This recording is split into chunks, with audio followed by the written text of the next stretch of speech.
Hello and welcome back to the MMA Split Pick Show for one of the biggest pay-per-view cards of the year, our second of the month, in what has been an absolutely jam-packed start to 2023 in the world of mixed martial arts, and an especially special one for the UK fans, as not only is this pay-per-view in London, not only is it on at normal European times, but we have got our very own world champion defending his belt in a main event that is also a trilogy that has pound for pound aspirations, legacy in place, great fights all the way through, a co-main event that is just a fighting fan's wet dream between two guys that are going to go hell for leather, and some pretty fun UK prospects that we're going to be discussing in detail. I'm excited. I'm half of your hosting duo, Matt, joined as always by host and producer Josh, sitting to my right. And Josh, I ask you this every time we do a pick show for a pay-per-view event. What is your excitement level? Oh, 10. This one's 10. 10. It's gonna be the first card I've watched live, completely sober, in I don't know, maybe like 5 years. Wow. Because obviously usually I watch them a little baked the following day, and when I watch them live, I'll have a few drinks. But I'm not doing anything this weekend. I'm just watching the fights. Switched in. I'm very fucking excited. That's just gonna be on at a normal time. I can watch everything live. And bro, Edwards Usman 3. If you're not excited, You well, watching wake it the fuck up, dummy. Get excited. This is what it's all about. 100%. This is, and let's be honest, we've had Michael Bisping as a world champion. I don't think anybody really thought that this guy could put together a true champion's legacy when Michael Bisping was the champ. I think everybody kind of knew that it was a great moment, a great win. The Dan Henderson title defense was a great personal moment for Bisping. Yep. This is a different level, man. Leon Edwards beat a true dominant, established, one of the greatest champions of all time in his weight class in Kamaru Usman when he won with that head kick last year. He beat the pound for pound number one fighter in the world when he won it. And now he's defending his belt in a rematch that serves as a trilogy that both won one. Before we discuss that and all the rest of the fights, just a reminder, guys, like the video if you're enjoying the content, subscribe. If you're not subscribed, we're on our new home, the MMA Split podcast. We do need to get those subscriptions up. A few of you guys have jumped across. A few of you guys that were our regular listeners still need to make the jump, so we hope to see you soon. And obviously, seeing as it's a pick show, we want to hear your opinions. Leave your own picks in the comments. Who do you think is going to win on Saturday night? With all of that out of the way, let's start with our main event, the trilogy fight. 1-1 going into it. Obviously, Leon lost the first fight. It was his last loss. They are each other's last losses of their careers. Always a little bit fun. It's been 8 years, coming up on 9 years now, undefeated for Leon Edwards. Kamaru Usman is having to do that job of bouncing back after a brutal knockout loss, and his first knockout loss at the age of 35. Josh, I think the best way to start is, what's your thoughts on this one? Obviously, if we look across the first two fights, I don't think it's unreasonable to say that Usman probably won about 85% or 80% of those first two fights. But Yeah, but if you take the first fight out, that second fight, although he needed that late head kick knockout, the way his takedown defense held up early in the fight definitely makes me think that of these two fighters, Leon's the one that stylistically can push more of an edge and create a bit more of separation than we had in the last fight. I still fully expect Kamaru Usman to last long in this fight. Very, very conceivably could still be a decision. But I think even if it does go all 5 rounds, it's going to be hard for Kamaru Usman to get 3 rounds off Rocky in England straight after, well, not straight after, but being the first fight after losing a fight that you were winning. I I just think Rocky's got to come in having some kind of nervous breakdown for Usman to have an easy fight. It's going to be a difficult fight for both fighters. I just feel like Edwards is going to show the most marked improvement in terms of handling Usman's approach, because even though he is a freak, um, he's not one dimensional, but you do know exactly what he's going to do pretty much at any given moment in the fight. I'm not talking about the head dips. I'm just talking about his offensive approach. And the head dips has been something that we've seen in his Yeah, career a lot. That's and it not and it a was there tendency. all the way through that second fight. It's not something that you historically, certainly not with somebody that has striking as, without having striking as their central base. That's not an easy tendency to completely remove yourself from in a period of 6 months' time, where you have to assume for at least 2 of those months you've been on concussion protocol and really weren't doing anything too active or too contact related in the gym. Yeah, Now, I think there's two different ways, and I think the way that people are looking at this very much depends on which camp you fall into and your opinion on this. There's the people that will say that Usman was winning that fight until he lost it, and that it's one head kick, it's a miracle shot, it can happen. Usman showed everything he needed to say that he can win this fight again, and I think there's truth to that. But I'm going to repeat what I said when we did our breakdown after the second fight and after Edwards had won. You have to factor in the altitude. You have to factor in the fact that Usman trains at altitude, that he was the only fighter on that Utah card that was not very clearly severely compromised after about 5 minutes of action. And you have to think, at least in my opinion, that if Leon Edwards could win on that night with everything going against him, all the environment, the location against him, the momentum of the fight going against him, and he still found a way to win. yep.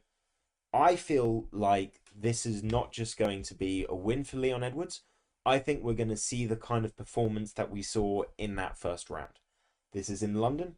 This is sea level. There's no altitude advantage here. That's not to say that I don't think Usman is still going to be in extremely good shape. He still might even have the Well, cardio yeah, advantage. he will have the cardio advantage, but it's something you're going to see in the fourth and the fifth round rather than in the second round.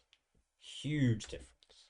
And there's other factors that come into this. The mental difference of having the confidence of knowing that you can finish this guy at any point in the fight, the confidence hit that Usman takes knowing that he can actually be finished, that thing that has never happened to him in his career has now happened. And then there's all the other factors you start have to looking at. Usman is 35 years old.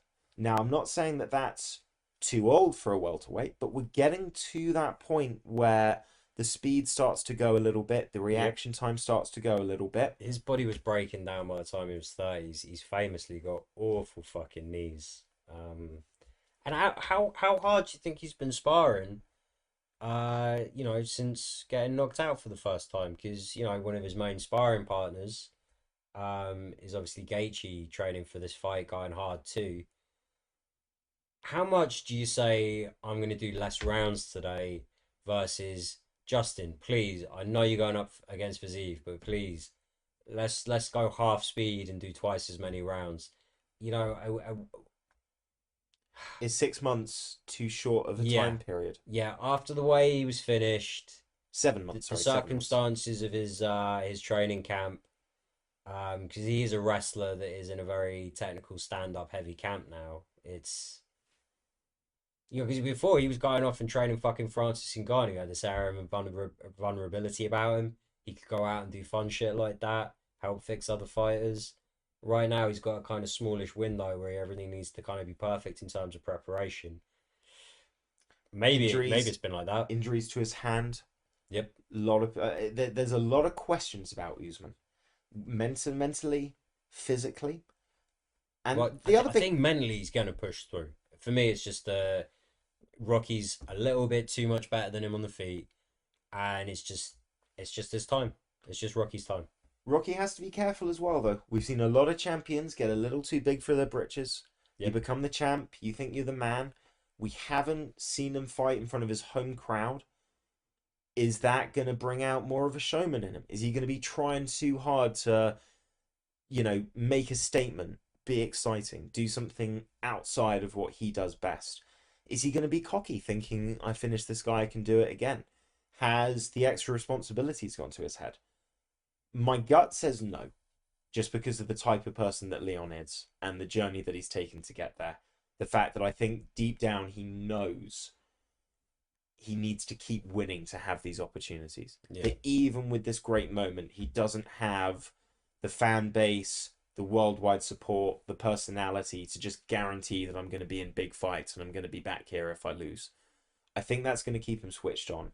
He's got a really good team, Yep. a really good team around him that's going to keep him grounded, keep him focused. He's also not fighting in Brum. He's got the crowd behind him. He's fighting in London. The crowd is going to be behind him every second of this fucking fight. But at no point does he actually have the pressure of having to fight. All his friends and family are going to be there, but it's going to be quite watered down. He's not in a situation where he's going to know, like, legit, like, 10% of the crowd. Yeah. Which could very easily be the case if you're fighting in your home fucking town. Because everyone's tapped you up for tickets. And if it's not the people that have been tapping you up for tickets, it's the people who've been tapping up your teammates that you already know peripherally. Everyone there like expects a handshake and a fight rough kind of thing. He gets to have, the proper fight experience. Doesn't have to deal with the hometown bullshit, but he will have that crowd behind him 1000% every second of the fight. Other factors as well. This is something we didn't talk a lot about when we did the initial breakdown after the UFC 278 card. The fouls.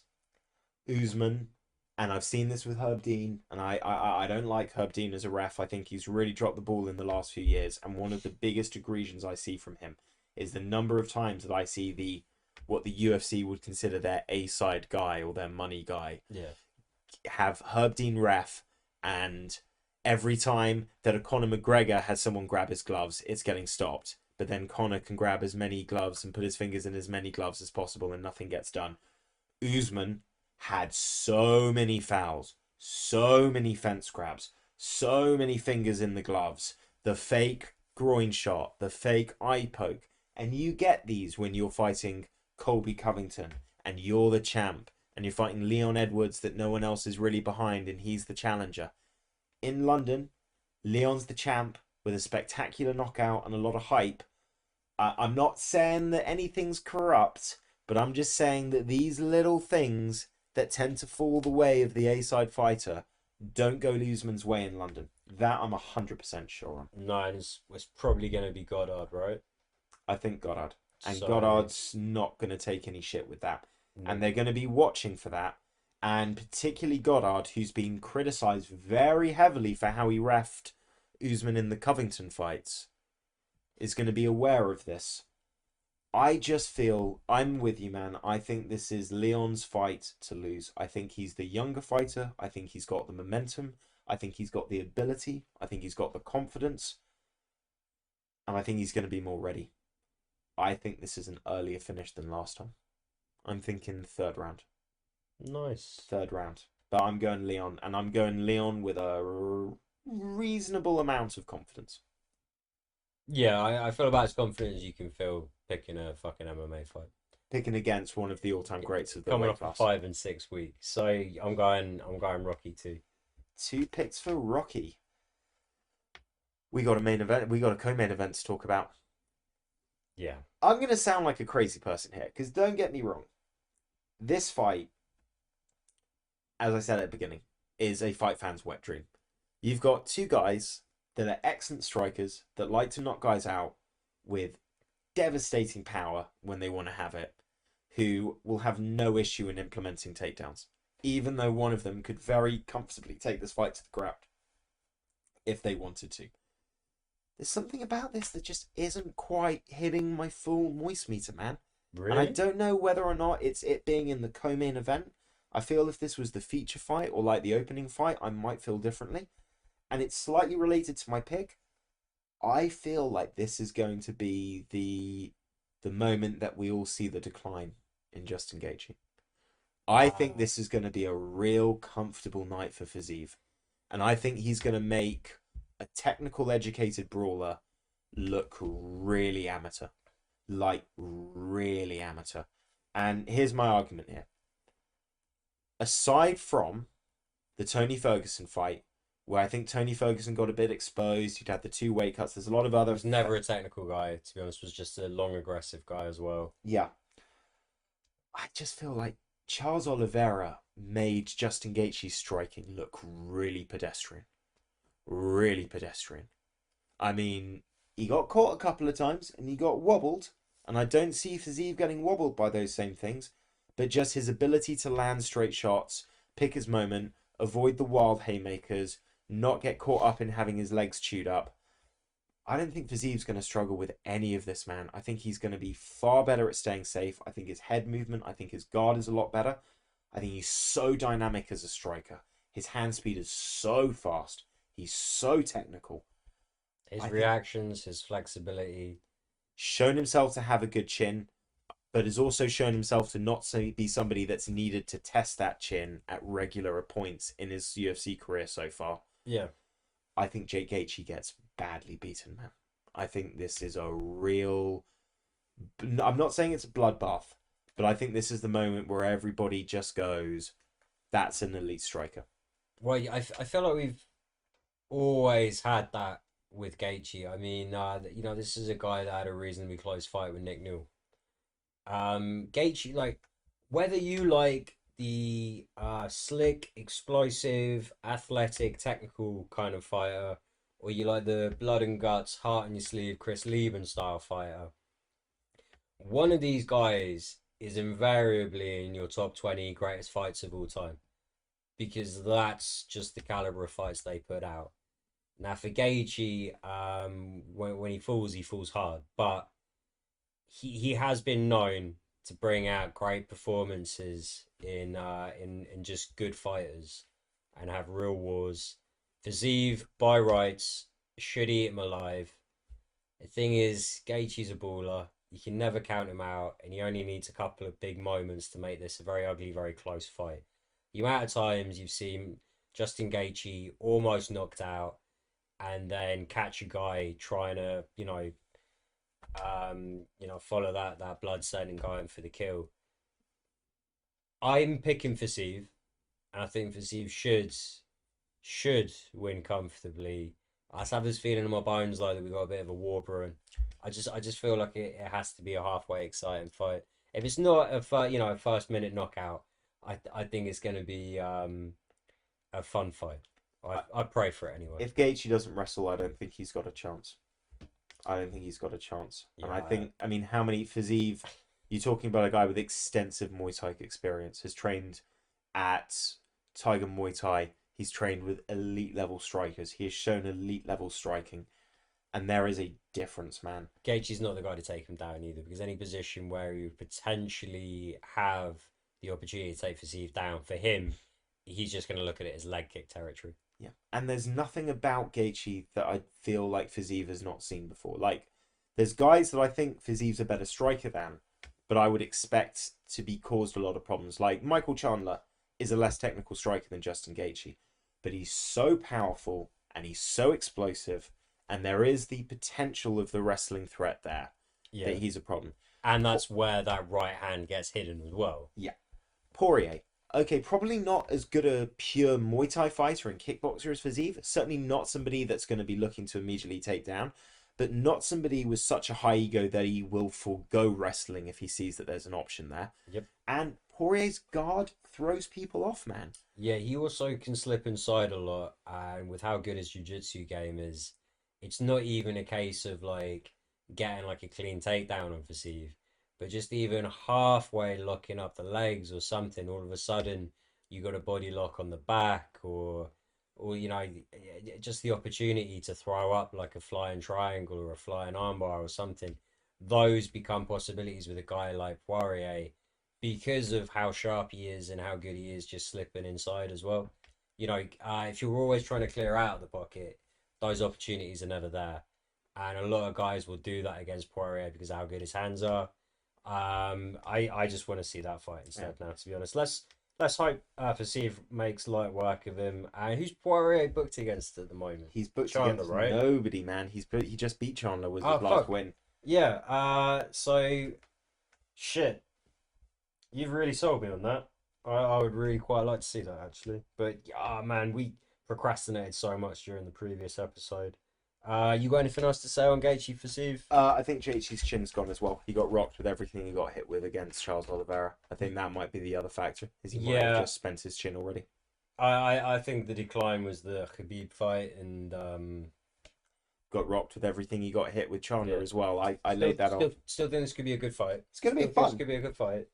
But Just I would have liked to see it lower down on the card, me personally, because I think it will be one-sided. But it is not. interesting. Who would you have picked as the co-main? Oh, I would have had a different fight. I would have had a second title fight on there. Okay, that makes more sense. Yeah. Our feature fight instead is Gunnar Nelson versus Brian Barberena.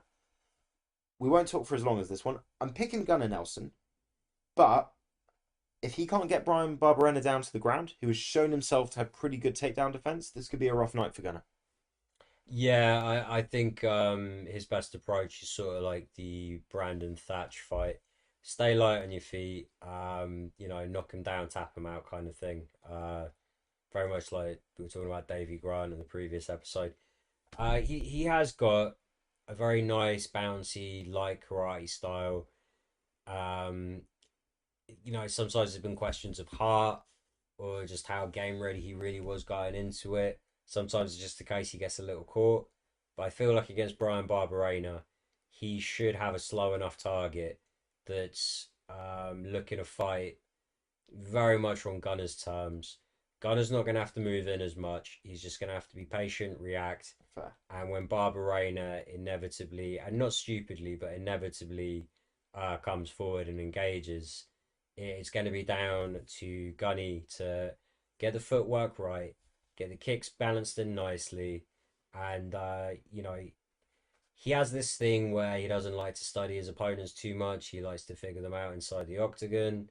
It's not the best way to train, but for some fighters, it's essential. Brian Barberena is about as close to fitting that style of fighter that you're going to have an okay time against as you would probably find. He's not boring shit, unoriginal or anything like that, but he follows the right fucking plan for like modern MMA. Yeah. It makes you predictable. It's just an invariable kind of thing. So I'm picking Gunnar. I feel if this is a technical fight, Gunnar wins. If Brian Barberena can get him caught into a brawl and a scrap, it's Brian's to take home. But I'm picking Gunnar.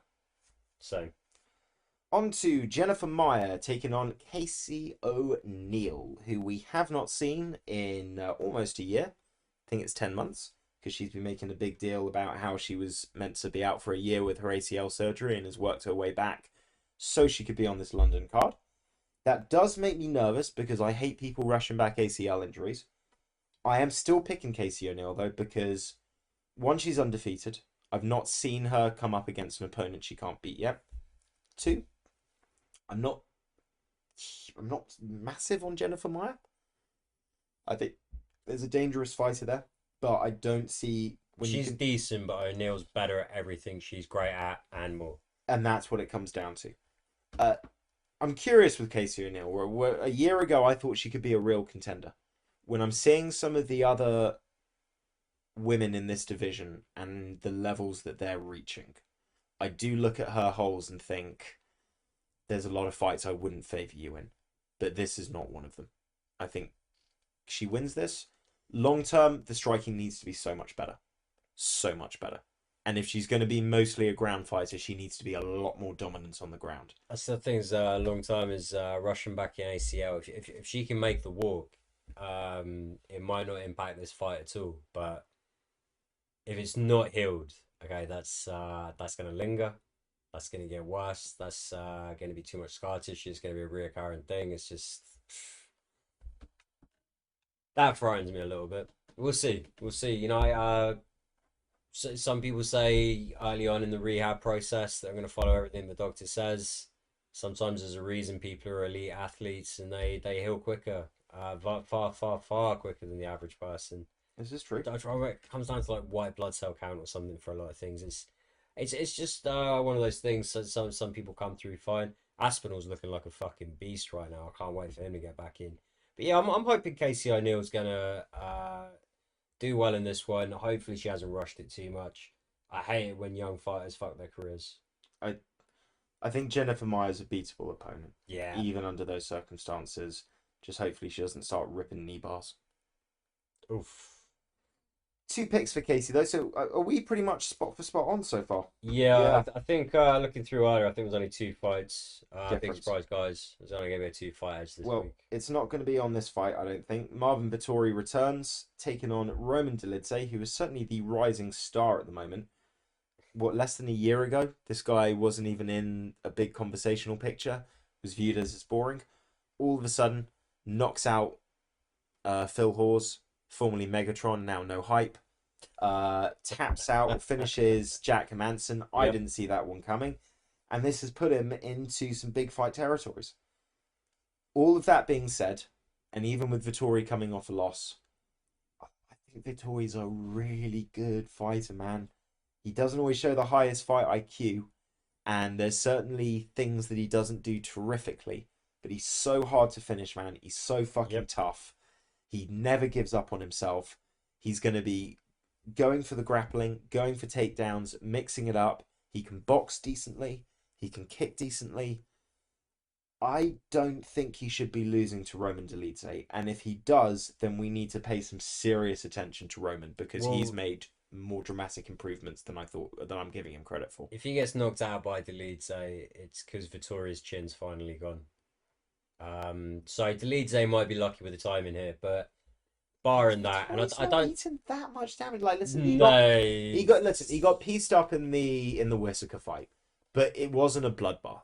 He just got outdone, just got No. outschooled by a better fighter, and he did get wobbled a few times. Yeah. But I took a lot of damage against Costa, and took it like a fucking champ. But this is the thing, right? He's a solid Kings MMA product. I know those boys spar hard too. It's not just the fights; it's everything in between the fights. If you're that old Chuck Liddell thing, if your first line of defense is your granite chin, you are on borrowed time. I that's don't I don't I reasonable. don't I don't think Father Time's coming calling this week. I think Delize's fucked. But that would be the one thing I'm like, if Delize can knock Vittori out, it's not because he's gonna put a one-sided beating on him. It's just because it was Vittori's chin's time to go. True, but he's only 29, Vittori.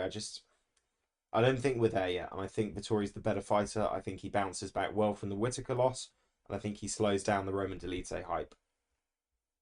Your Vittori as well, I'm guessing. Yeah, we're not Two on this one. for Vittori, which means we're off the main card. We'll run through the prelims a little bit more quickly, starting with our headliner, Jack Shaw, coming back after a loss, taking on Makwan Amikani at featherweight. So there is a little bit of a concession here, although I actually like this move for Jack Shaw. I did Yeah, I think do he looked too. a little. He just didn't look like. It looks like the frame wasn't right for He was bantamweight. starting to feel a little wooden with just sort of how sucked in he was getting. Yeah, Wasn't looking athletic enough to really work his game. There's no point having a size advantage and a frame advantage. if you can't maximize. Yeah, And he's taken on a guy that I feel if you fight when you're fresh and you're switched on, you can break. Americani's a yeah. dangerous guy. Well, Sam McCartney's But going to try and engage Shaw where Shaw works best, where he's most comfortable. just don't get hit by a flying knee, and I think you've got this. Yeah, I'm picking Jack Shaw. yeah, Confidently as well. yeah. Also very confidently picking Shaw. Nice. Come on, Britain. Next up, debutant Chris Duncan taking on Omar Morales. I did a bit of a switch back and forth on this one. I picked Chris Duncan, then you made a really good argument for Omar Morales, and then I almost switched, but then decided to go back with Chris Duncan. Oh, thank I'm, God, because otherwise there was only going to be one different on this whole fucking picture. Listen, I'm not picking this with a lot of confidence. I actually like Omar Morales, and the thing that almost made me switch back to picking Omar Morales was the argument you made, which is okay. He's 3-3 in the UFC, but his three losses are Giga Chikadze, Eros Medic, and oh god, what was the third one? And again, it was a high level fighter that you look at and say, no disrespect, JSP, Jonathan Pierce, yeah, and we yeah. like Jonathan Pierce. Absolute beast. So there's no Makwan Amakani's last loss.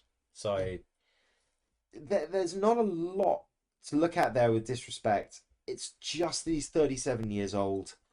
I don't feel like the ceiling is there. Chris Duncan, 29. debutante. A lot of Listen, hype. a lot of hype. Has shown that he can turn fights around from losing positions. Has clearly got power. I'm just picking the young gun here. Yeah, it makes sense. I think he is a sizable favourite. I've just got to stick with Morales. I've always liked Morales a lot more than his records. We'll fucking find out though. I'm all UK as well, man. I'm picking just UK fighters. Yeah, I mean, historically when we've done UK cards against Sly, we've picked up big fucking wins against Sly by picking the British fighters. Hey, There's something in the water when we fight at home. there's a lot of good British fighters at the moment. I don't know if Chris Duncan's going to enter the elite contender range, but I think he wins on Saturday. And we have a fight difference. So, hey, Yeah. you're going Omar. Next up, Sam Patterson taking on Yanal Ashmoz. I think both guys are debutants. Yeah, but one guy's got a lot more fucking hype behind him, and surprise, surprise, is That's the who we're British guy. picking. Sam Patterson. Yep. 2 for Sam Patterson there. No arguments needed. Returning is Mohamed Makayev. Coming off an injury. Another guy that's rushed back a little bit to be on this card. Taking on Jafel Filio. I do worry that he might have rushed back a bit too soon, but I think the guy's so talented that it's not going to matter, and I'm picking Makayev to win. Yeah, I also just kind of feel like they're giving him a contender series guy. The whole point is they want to keep building Makayev up. They want to keep putting him on London cards. They want to keep giving him winnable fights. So, uh, It's worth mentioning as well, he didn't look great against Charles Johnson, but I think we've all realised that Charles Johnson's a fucking tough fight at flyweight.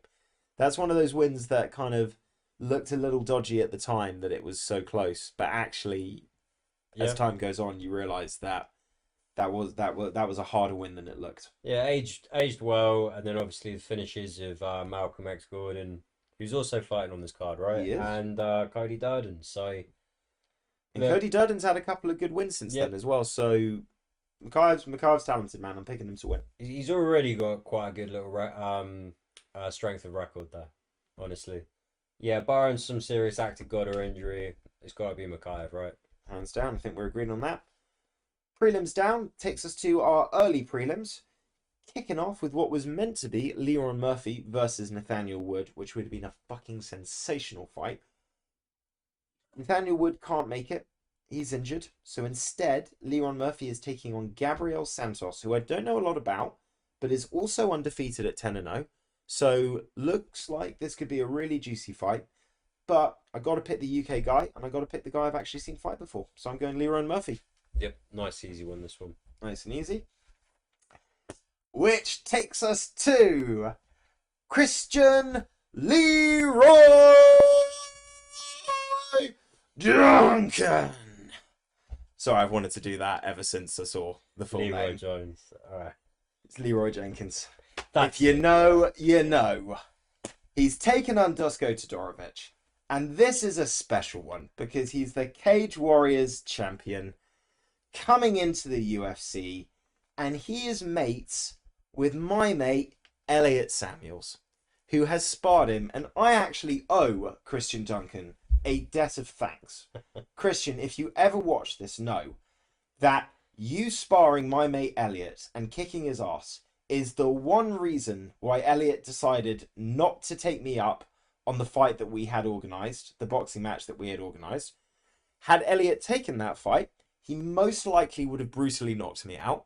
And instead, not only did I get an official win against Elliot by forfeit, thanks to Christian Leroy Duncan, but instead, I only had to fight you. And I'm not saying that you're not a hard guy to fight, but it's Well, just... I was on 3 days' notice coming off a pretty heavy drugs bender. And And when I say it like that, I don't say it like that because I'm old and I don't know what that. It's because I fucking took You're... all the drugs. And also, you're not a professional basketball player that can, like, jump 5 feet in the air and is a natural athlete. That would have been a rough night for me. So, Christian... You say that, but Elliot hadn't really trained, and you had. I don't think Elliot would have. I know, but I sparred him afterwards, dude, and Elliot's scary. Elliot's really scary. He gave me my worst concussion in what was meant to be a friendly sparring match, and I very quickly realised was him just trying to prove a point of, yeah, this sort of, what happened if we fought, mate. And this was the light version. This was the version where we take a break after I've rocked you instead of brutally finish you. So, Christian, From the bottom of my heart, thank you. You saved me having to spend a night in the hospital and having my ego hit. As a result, I am picking you to beat the shit out of Dusko Todorovic, who came in with some hype, but has the old I'm tall and never learnt to keep my chin tucked in syndrome issue with his striking. Yeah, he's just a little too hit and miss. I'm gonna go with Duncan in the hype on this one too. Very nice. On to our next British contender, Jake Hadley, taking on Malcolm X Gordon, and I'm picking Jake Hadley. Not to say that I don't like Malcolm X. I think the guy's a good fighter. I just feel like the hype is real with Hadley. Yeah, this is a low key pretty good fucking fight. I'm going Hadley as well. Very nice. That takes us to almost there. Colder no more. Colder no more. Now just Joanne Wood. Thought she'd retired, has decided not to, and she's taken on Luana Carolina. I am not very high on Luana Carolina. I have seen her lose Yeah. more often than she's won. I've seen Molly McCann beat her. Yeah. I love Molly McCann. I think Joanne Wood is a better striker than Molly McCann, and I think she wins this. Well, the McCann one was the Spinning elbow. back fist, the spinning elbow. So, um, it took a lot for me to pick Wood on this one because obviously the timeout, age, everything the else, age, losing streak. the obvious decline that we've seen in her abilities. But yeah, I'm gonna go JoJo. I feel like she should still have enough to beat Luana. Yeah, and fighting in Britain, I think she's gonna make a difference. Absolutely. 2 fights to go. Jai Herbert is taking on Ludovic Klein. This is my least confident pick because I'm picking Jai Herbert mainly because he's the English fighter. Yeah, I completely expect Ludovic Klein to be a nightmare fight for him though because he's well rounded. He can strike. He'll mix in the grappling as well. And we have seen that if you can get Herbert to the ground and take the air out of his tires and get him thinking about that, his striking doesn't look the same. yeah, can look a little chinny as well. Yep. I'm picking Klein on this one. This is the other fight That we're different on. different. I don't blame you on that one, and I could easily see Klein winning that. But if Herbert can keep the fight standing, he's definitely the more dangerous striker. Nice kicks. Yeah. And the size difference has got to be ridiculous on that one. Yeah, he's a big boy for lightweight. So Last fight on the card. Yeah, 6'1" to 5'7", and that 5 inch reach advantage as well. Can make a difference. Last fight on the card. Tough alum Juliana Miller, who was a lot of fun on the Ultimate Fighter last year. She's fully in the UFC now, and she is taking on Veronica Macedo, Dan Hardy's girlfriend. I did not think Veronica Macedo was still an MMA fighter. I did not realize she still had a UFC contract. She has not fought in 3 years. Previous to that, she had not fought in about a year and a half. Lost her fight in 2020. Beat Polyana Viana. Lost to Gillian Robertson before then. She's only 27 years old, though. And obviously is still involved in the world of MMA. She does the Outlaws Picks podcast on the Full Reptile channel with Dan Hardy. Clearly does a lot of research on that. I'm surprised she's taken this fight. I don't know if this is her saying I still want to give this a go, or if it's more of a I'm just a martial artist and I like to compete when I get the opportunity. Well, we also have got a lot of fights booked right now. I think that there were probably a lot of British fighters asked to fill in on this fight against Miller, and I think she was not near the top of the list, would be my guess. Yeah. Well, she's taking the fight. I don't think she wins it because Juliana Miller's young, she's hungry, and she's in 100%. And I don't feel like Veronica's in 100%. She's not had a spate of injuries. It feels like this is a part-time thing for her. And I'm sure she's a lifelong martial artist. She probably trains all the time. But there's a difference between I train all the time and I'm in the middle of my mixed martial arts career training for high-level professional fights 3 times a year. Yeah, It's a also different mentality. coming into the UFC so young, your partner is a UFC star or former star. But I wonder how much of Dan Hardy's hard training she's really been there to experience, and how much of it is post the heart syndrome thing. I forget what it's called, Wolf something. He actually got cleared. So whatever the heart condition was, they've said that he could fight after he had to retire. Yeah. You got to be switched on 100% to beat Juliana Miller. Veronica Mercedes not switched on 100%. It's Miller's fight to lose. Yep, I'm picking Miller. Right, guys, that's the card. Like the video, leave your own opinions. We want comments. We want to know who you think is going to win these fights. Leave your own picks and predictions in the comment section. We will forgive it for last week because we accept that when we release the pick show on Saturday morning, it doesn't give people the largest amount of time to include their own picks. This week will not be that case. There are no excuses from you guys.